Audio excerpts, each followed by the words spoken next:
बदलापूरच्या दत्तवाडी परिसरामध्ये चोरट्यांनी ज्वेलर्सचं दुकान फोडलेले। दुकानाच्या बाहेरची ग्रिल तोडून शटर उचलून चोरट्यांनी दुकानामध्ये प्रवेश केला।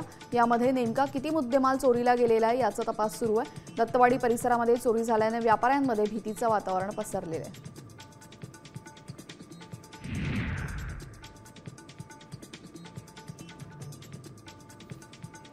बदलापूर रेल्वे स्थानकामध्ये भर दिवसा चोरी झालेली। एका चोरट्यानं रेल्वे ट्रॅक्टरमधील गटारावरची लोखंडी जाळी चोरून लोकलमधून पळ काढलेला आहे। त्याचा व्हिडिओ आता व्हायरल होतोय।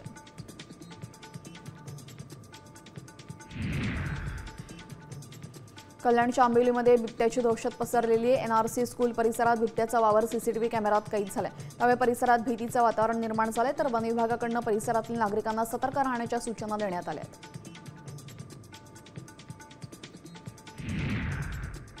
ठाण्यातील काही भागामध्ये मंगळवारी पाणीपुरवठा होणार नाहीये। बुधवारी सकाळी 9 वाजेपर्यंत पाणीपुरवठा बंद असणार आहे। दरम्यान शहाड येथील अशुद्ध जलकेंद्रावर मीटर बदलण्याचं आणि पाईपलाईन गळती बंद करण्याचं काम करण्यात येणार आहे।